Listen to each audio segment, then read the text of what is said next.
ओम गणेशाय नमः। ओम नमः शिवाय। मैं निखिल ज्योतिषाचार्य आप सभी का मेरे चैनल पर पुनः स्वागत करता हूं।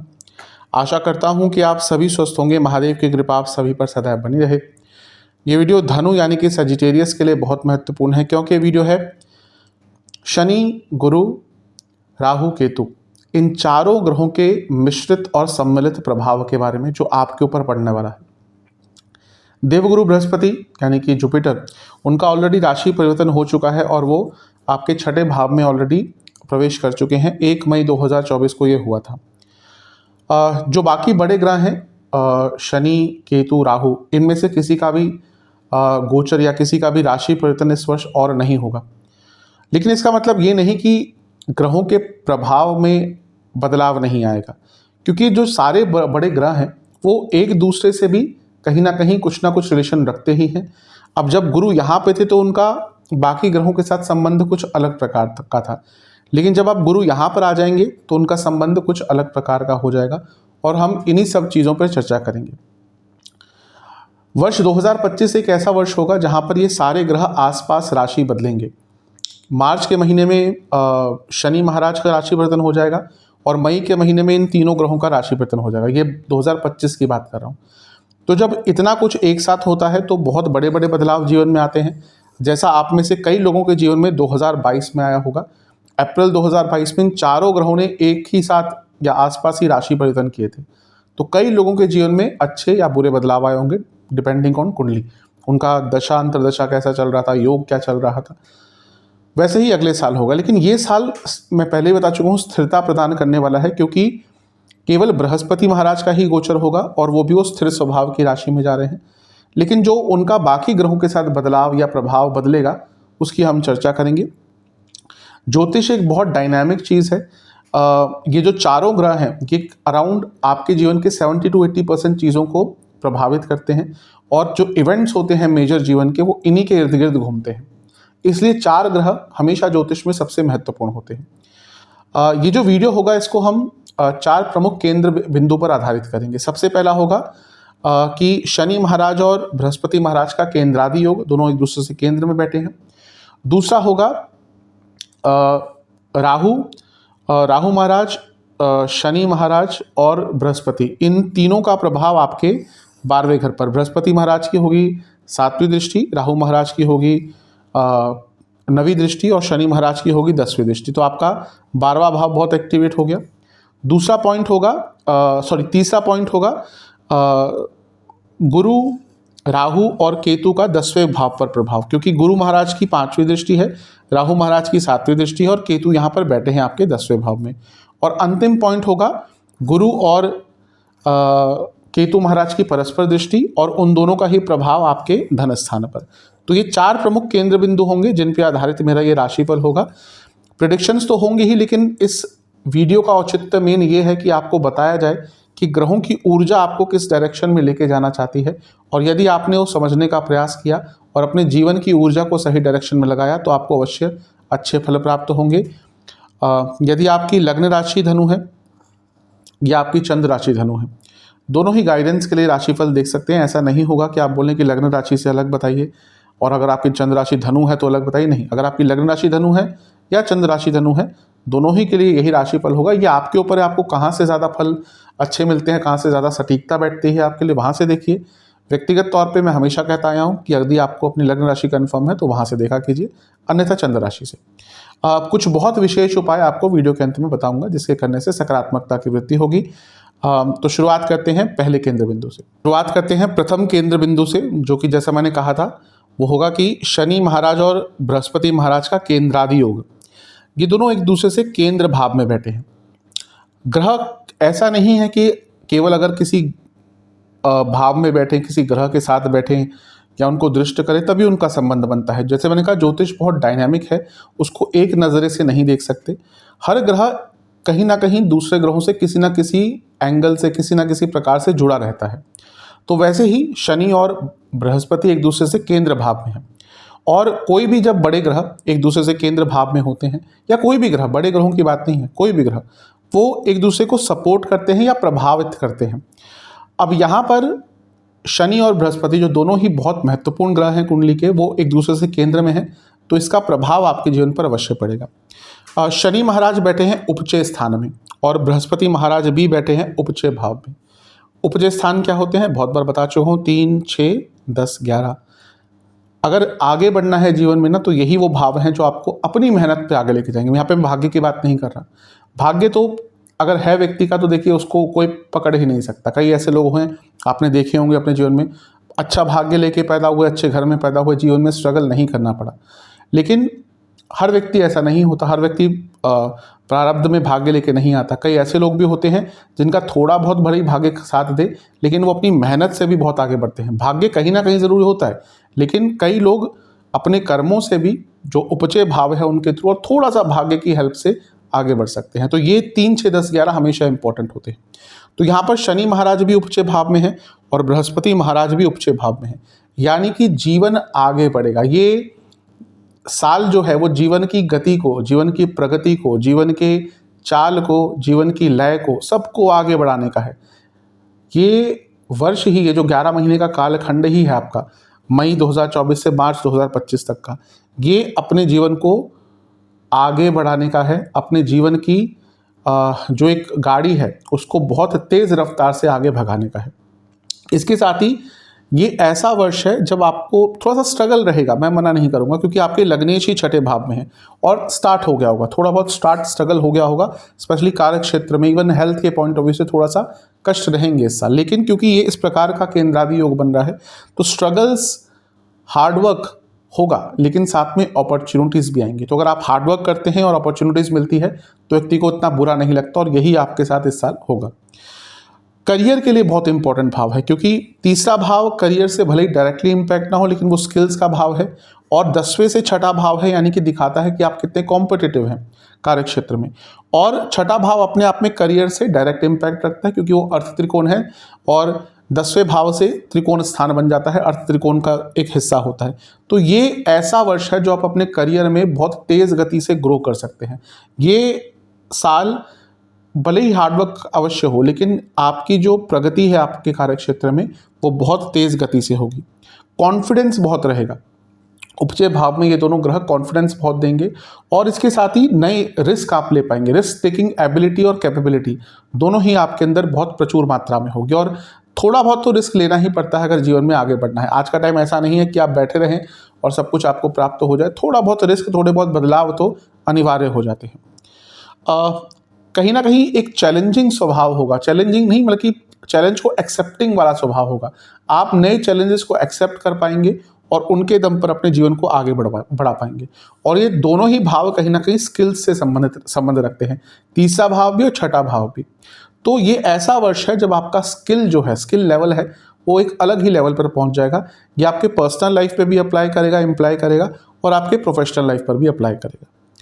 अगला पॉइंट इसमें यह है कि यहाँ पर स्ट्रगल्स है, हार्डवर्क है और अपॉर्चुनिटीज़ है और रिजल्ट भी है, लेकिन यहाँ पर सबसे इंपॉर्टेंट चीज़ ये है कि कंसिस्टेंसी है। जब कंसिस्टेंसी आ जाती है ना जीवन में, स्पेशली द्विस्वभाव वाले लोगों के लिए, तो वो आगे बढ़ते हैं, क्योंकि कंसिस्टेंसी इज समथिंग जो ये सारे लैक करते हैं। 9, 6, 10, 3, 6, 9, 12, क्योंकि द्विस्वभाव है ना। तो वैसा ही धनु के साथ भी होगा। 4 दिन तो बहुत अच्छा करेंगे किसी कार्य को, अगले दिन फिर वही ढाक के 3 पात। तो वो कंसिस्टेंसी कभी कभी लैक करते हैं। लेकिन अब यहाँ पे क्या हो रहा है ना कि दोनों शनि और बृहस्पति स्थिर स्वभाव की राशि में है, और ये बार बार संयोग नहीं होता। अगली बार कब ये होगा पता नहीं, बहुत सालों बाद होगा तो कैसे, देखिए अभी शनि 2024 में आपके स्थिर स्वभाव में है और बृहस्पति दोनों ही स्थिर स्वभाव में है। हुआ 2024, 25 में शनि आ जाएंगे द्विस्वभाव में और बृहस्पति भी द्विस्वभाव में।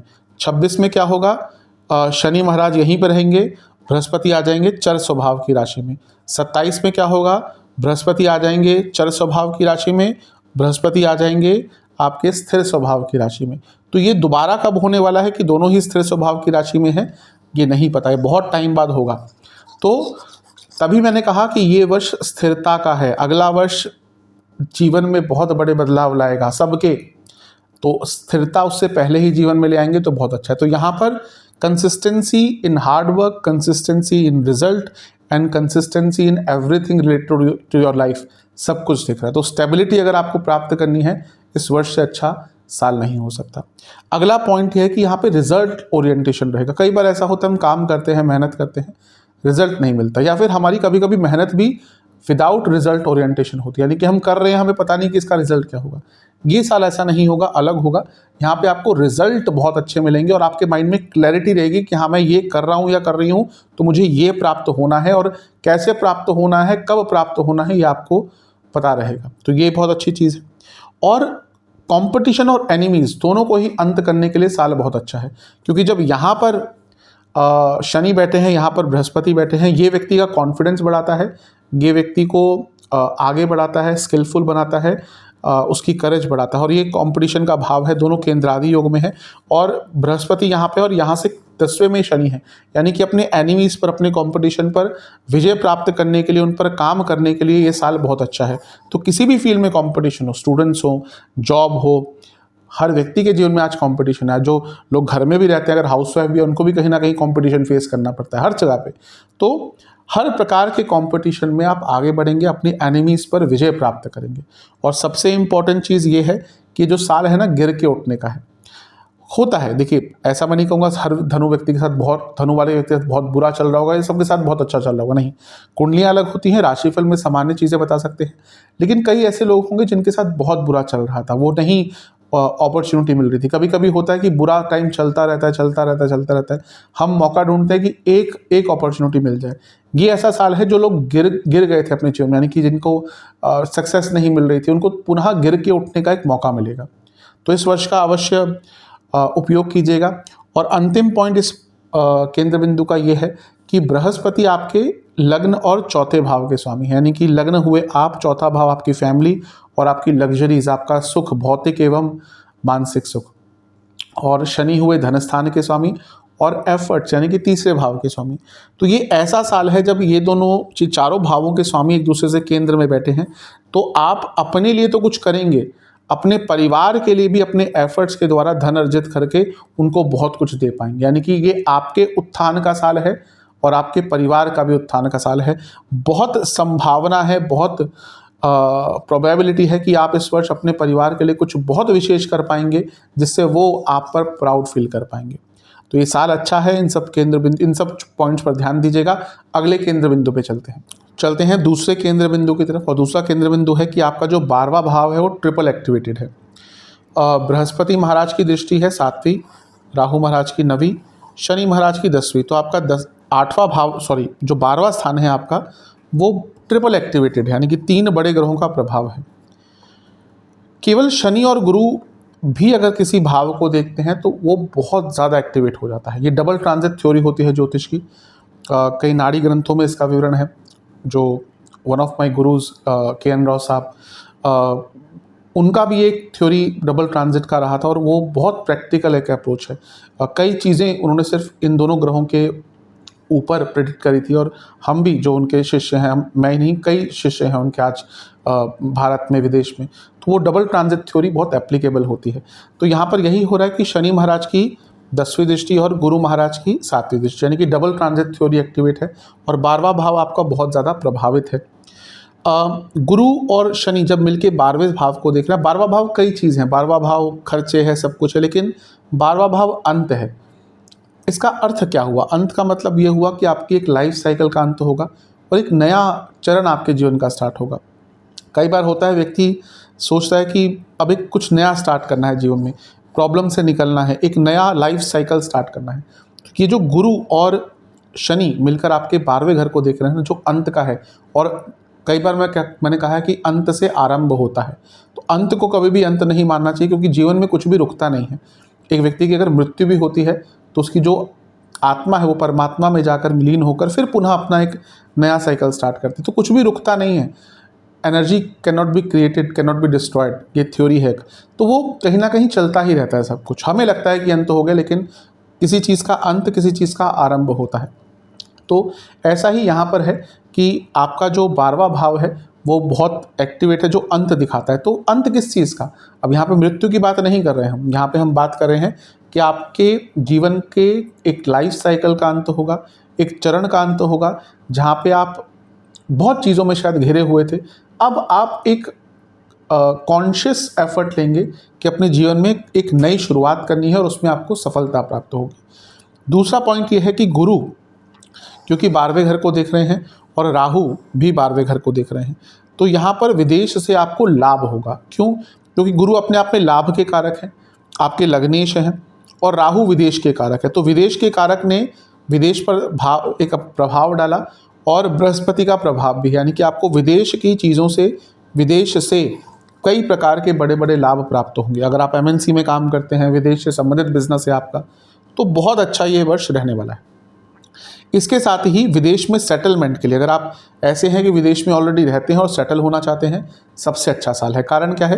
पहला, पुनः राहु देख रहे हैं, विदेश के कारक हैं। राहु कहाँ से देख रहे हैं? चौथा भाव से, जो सेटलमेंट का भाव होता है।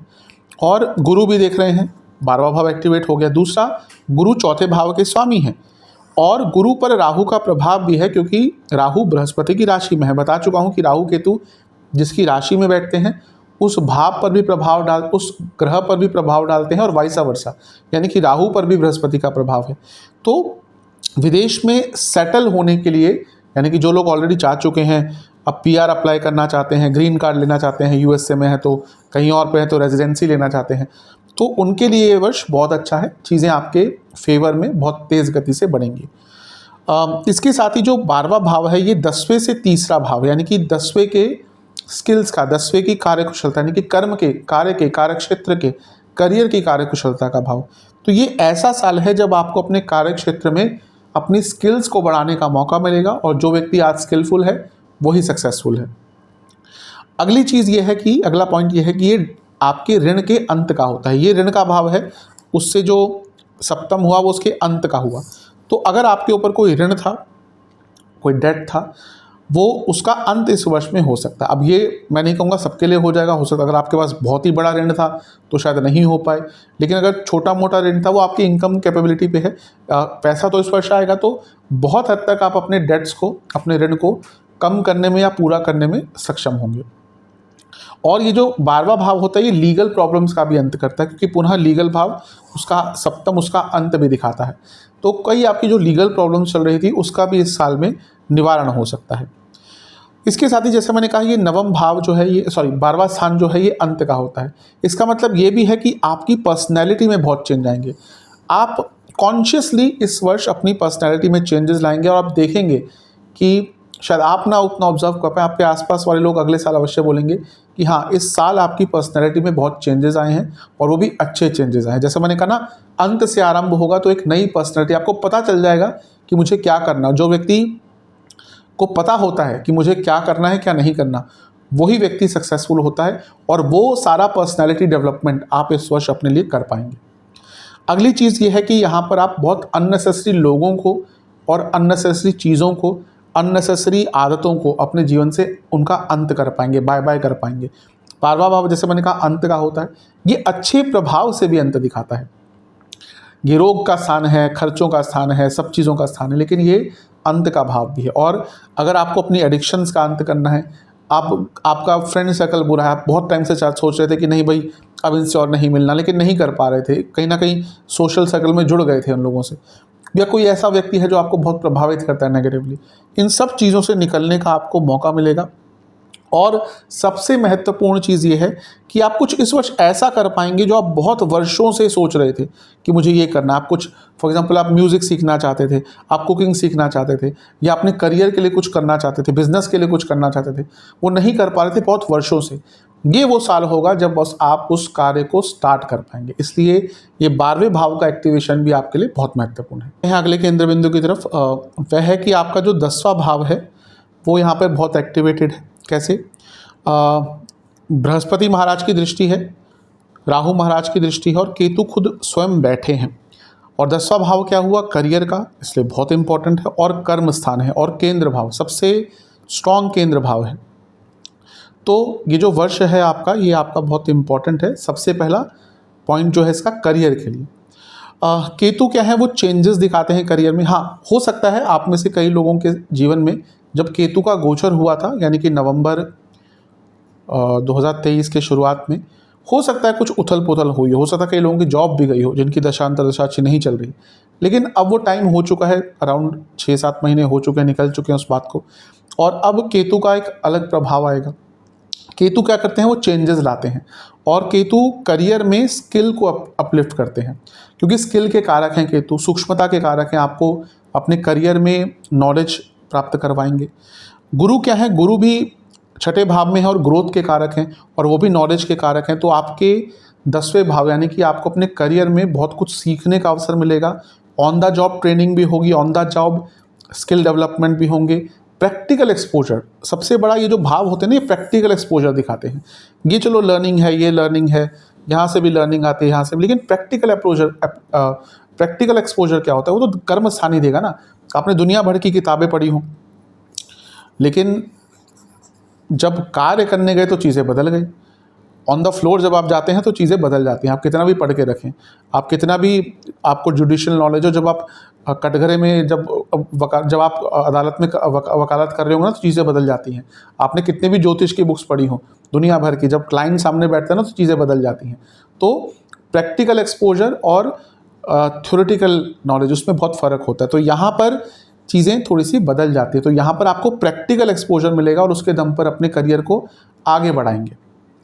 दूसरी चीज़ ये है कि यहाँ पर राहु का प्रभाव भी है, और राहु क्या है, एक तो एक्सपेंशन है, और राहु स्किल्स का मैनिफेस्टेशन है, मतलब कि जो आपके पास स्किल्स है उनका उपयोग है राहु। और इसके साथ ही राहु शॉर्टकट्स भी है, राहु प्रैक्टिकल भी है। तो इन सारे ग्रहों का जब प्रभाव आपके 10वें घर पर आएगा तो आपका जीवन भी आगे बढ़ेगा, क्योंकि कर्म स्थान है, और करियर तो आपका 110% आगे बढ़ने ही वाला है। कौन कौन से एरियाज हैं जो बहुत प्रभावित होंगे? IT, law, finance, teaching, management, consultation, data से जुड़ा कुछ भी कार्य आपका है, रिसर्च बेस्ड कुछ भी कार्य आपका है, साइंस बेस्ड कुछ भी आपका कार्य है, ड्रग्स, दवाइयों से जुड़ा कुछ भी आपका कार्य है। इन सब एरियाज में अधिकतम आपको बहुत लाभ प्राप्त होने वाले हैं। अगला पॉइंट ये है कि अगर जो लोग ऑलरेडी विदेश में काम कर रहे हैं या किसी एमएनसी में काम कर रहे हैं, उनके लिए वर्ष बहुत अच्छा होगा, क्योंकि मैं बता चुका हूँ विदेश का प्रभाव है राहु के कारण, और बृहस्पति पर भी राहु का प्रभाव है। तो जो लोग विदेश में या विदेश से संबंधित काम करते हैं उनके लिए ये एक डिफाइनिंग ईयर होगा, क्योंकि ग्रोथ बहुत तेज़ गति से होगी। अगला पॉइंट ये है कि ये सारे भाव जो हैं ये छठे भाव से त्रिकोण है, ये 2, 6, 10, तो ये कंपटीशन भी दिखाते हैं। और यहाँ पर केतु का बैठना, बृहस्पति का प्रभावित करना, यानी कि आपके पास ज्ञान बहुत होगा, और राहु प्रैक्टिकलिटी है, राहु बाय हुक और बाय क्रुक है, राहु कहीं ना कहीं किसी भी प्रकार से रिजल्ट ओरिएंटेशन है, राहु थोड़ी चालाकी भी है, और आज के टाइम में चालाकी तो चाहिए होती है। तो ये ऐसा साल है जहाँ पे आप बाय हुक या बाय क्रुक या कुछ भी करके अपने कंपटीशन में सक्सेस प्राप्त करेंगे। और सबसे इम्पॉर्टेंट चीज़ ये है इस वर्ष की, क्योंकि आपके उपचय भाव में, जैसे मैंने शुरू में कहा था, ये है, और आपका कर्म भाव बहुत प्रभावित होगा। उपचय भाव में शनि और बृहस्पति का केंद्रादि योग बना हुआ है, और कर्म भाव बहुत प्रभावित होगा। तो जब कर्म भाव प्रभावित होता है तो व्यक्ति बहुत पॉजिटिव हो जाता है। तो एक पॉजिटिव आउटलुक के साथ आप इस वर्ष में आगे बढ़ेंगे, और जो व्यक्ति पॉजिटिव आउटलुक रखता है उसको आगे बढ़ने से कोई भी चैलेंज रोक नहीं सकता। तो ये थे पॉइंट्स। अब आखिरी केंद्र बिंदु पे चलते हैं आखिरी केंद्र बिंदु की तरफ। वह है आपके 10वें भाव और छठे भाव में बैठे गुरु और केतु का परस्पर संबंध। ये पुनः करियर की तरफ इंडिकेट कर रहा है, लेकिन इसको हम, क्योंकि कर्म भाव आ गया, तो हम बाकी चीज़ों पे इम्प्लाई करेंगे। गुरु केतु को देख रहे हैं और केतु गुरु को देख रहे हैं। अब ये दोनों ही ना ज्ञान के कारक हैं। तो यहाँ पर बृहस्पति बड़े ज्ञान यानी कि बृहत लेवल पर ज्ञान के कारक होते हैं, और केतु सूक्ष्म लेवल पर, क्योंकि आप एक करियर का भाव भी दिखा रहा है और कर्म स्थान भी है, यानी कि आपको अपने जीवन के हर एरिया में ज्ञान प्राप्त होगा। आपको अपने जीवन जीने का तरीका वो समझ में आएगा, आपको क्या करना है, अपने लाइफस्टाइल में क्या बदलाव लाने हैं, अपने खाने पीने में क्या बदलाव लाना है, अपने दिनचर्या में क्या बदलाव लाना है, वो समझ आएगा। और अपने बारे में बहुत नई चीज़ें ज्ञात होंगी आपको, क्योंकि जैसे मैंने कहा कर्म भाव प्रभावित, यानी कि अपने कर्मों के बारे में क्लैरिटी आ जाएगी। और जैसे मैंने कहा ना, कई बार मैं बता चुका हूँ, जिसको क्लैरिटी है कि मुझे क्या करना है, क्या क्या कर सकता नहीं हूँ, क्या क्या क्या कर सकती नहीं हूँ।